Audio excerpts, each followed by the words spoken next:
My name is Brody Saravelli. I am a fan of culture from Australia. A few months ago, my Mexican friend Angel invited me to go and explore his hometown with him. He was so proud of his hometown and was particularly proud of the beautiful scenery and cultural heritage. Out of curiosity, I decided to explore his city, Oaxaca, on Google Maps.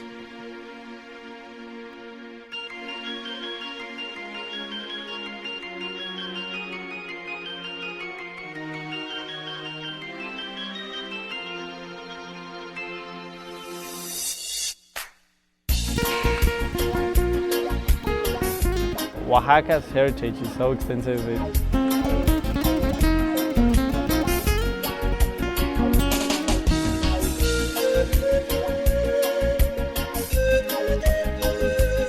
I say it's a lifetime to know Oaxaca's heritage.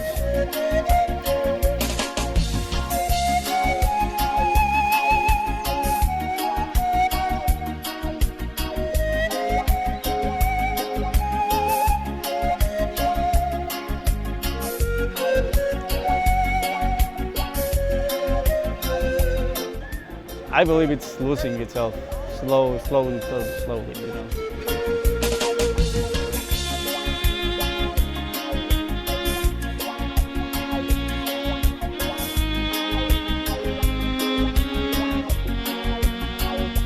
I think they have to be proud of what they are.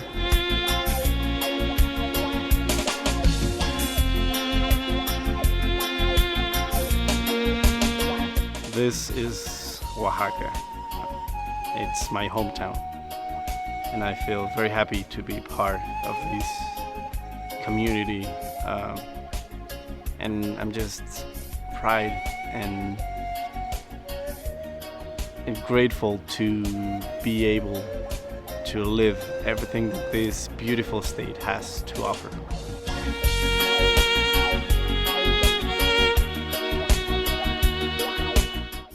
Angel took me to the mask shop to display the vast collection of beautiful and interesting artifacts. The mask making in this country has existed for thousands of years, going back to the arrival of the Spaniards to the region. The masks are used for traditional dances and ceremonies in Mexico. We had the opportunity to sit down with the owner of this particular shop for an interview. Me gusta mucho porque aquí se usan en las fiestas, en algunos pueblos de aquí circunvecinos de la ciudad de Oaxaca. En otras partes se usan, como ahora que viene la Semana Santa, se usan para carnaval. Pues mire usted, las máscaras que son muy tradicionales aquí para lo de que es el carnaval, salen la comparsa de los diablos. Los diablos, en cada comparsa salen diablos, porque son los que cuidan alrededor a los que están bailando adentro de la fiesta. Porque los diablos, pues según ellos dicen, no, cuidado porque te va a tocar el diablo, cuidado, eso es lo que se le da a la gente grande, a los niños. Los niños se temen porque pues ven el diablo y dicen, no molestes a los que están bailando porque el diablo te va a tocar. La máscara está hecha de madera. Y pintura se pinta de pintura de agua. Pintura de agua le llamamos nosotros, esa pintura que se usa para las casas, esa pintura se usa y se le da su toque. Ya que se pintó la máscara, se le unta un tanto de barniz para que tenga este brillo, así que tenga este brillo. Se le echa su barniz y ya queda la máscara bien.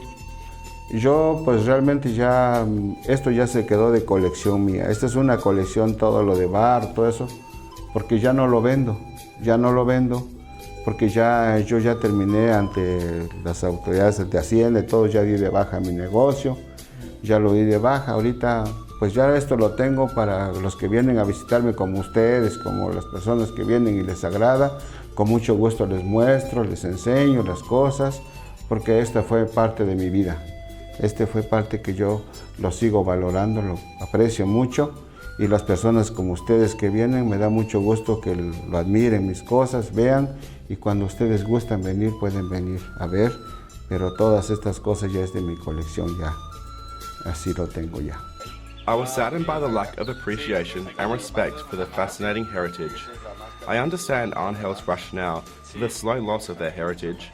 Right now, I can understand why Arnhel said they are losing their heritage slowly, which is the least thing I want to take away from here.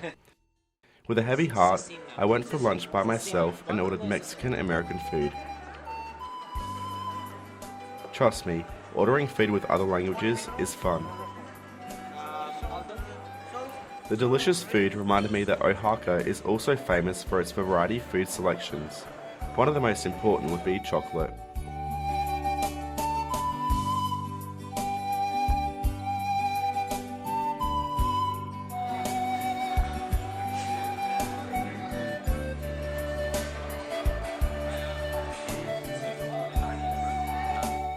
Chocolate, well, technically cacao, was an ancient tradition born in Mexico 2,500 years ago. When the Spanish conqueror Hernán Cortés came and invaded Mexico, cacao and cacao shell was founded by the Spanish and taken back to Europe. Chocolate was immediately famous in Europe and was only served to high social class people. However, at first people would only drink chocolate instead of eating.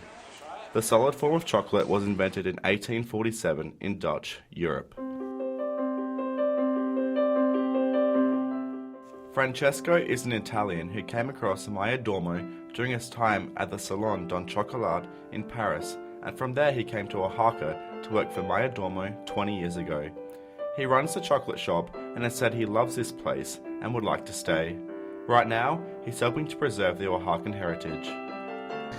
La tradición aquí en Oaxaca es que las personas se llevan las moliendas de forma tradicional, así como se llama el chocolate en pasta. ¿Sí?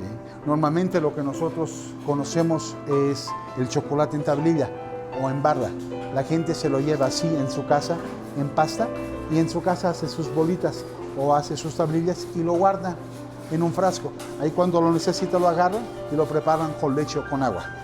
Pero la tradición más original y más auténtica de Oaxaca es el chocolate en pasta, o las moliendas como se llama. Mire, la importancia que tiene el conocimiento de tomar un buen chocolate es algo fundamental. El chocolate donde quiera, en cualquier parte del mundo, hay chocolate. ¿Sí? Pero no muchos saben el verdadero proceso, cómo se hace un chocolate. A raíz de eso que pasa, yo cualquier chocolate que como me sabe igual. Porque los chocolates de hoy no están hechos con cacao, están hechos con manteca de cacao, con cocoa, con aceite de coco, con grasa de coco y con saborizantes sabor chocolate. Más no realmente con el cacao como ustedes lo ven, como nosotros lo procesamos. Entonces eso te hace ver las cosas de otra forma. ¿Sí? Si tú vas y que compras cualquier otro tipo de chocolate de la competencia o de diferentes competencias, que sean las famosas golosinas, todos tienen el mismo sabor. Pero mucha gente, cuando viene aquí y toma el verdadero chocolate, muchos ni saben cómo está hecho el cacao, ¿no? Nada más conocen el producto ya acabado, que es la barra de chocolate.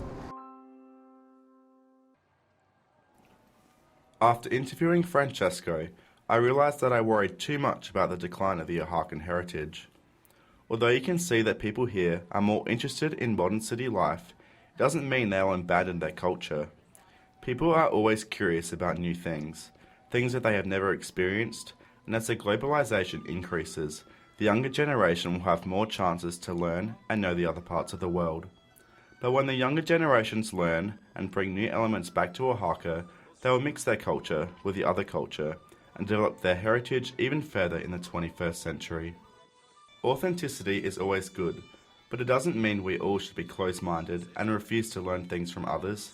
I believe the younger generation will continue to preserve and develop their cultural heritage, and that is why I call it the continuing cultural heritage.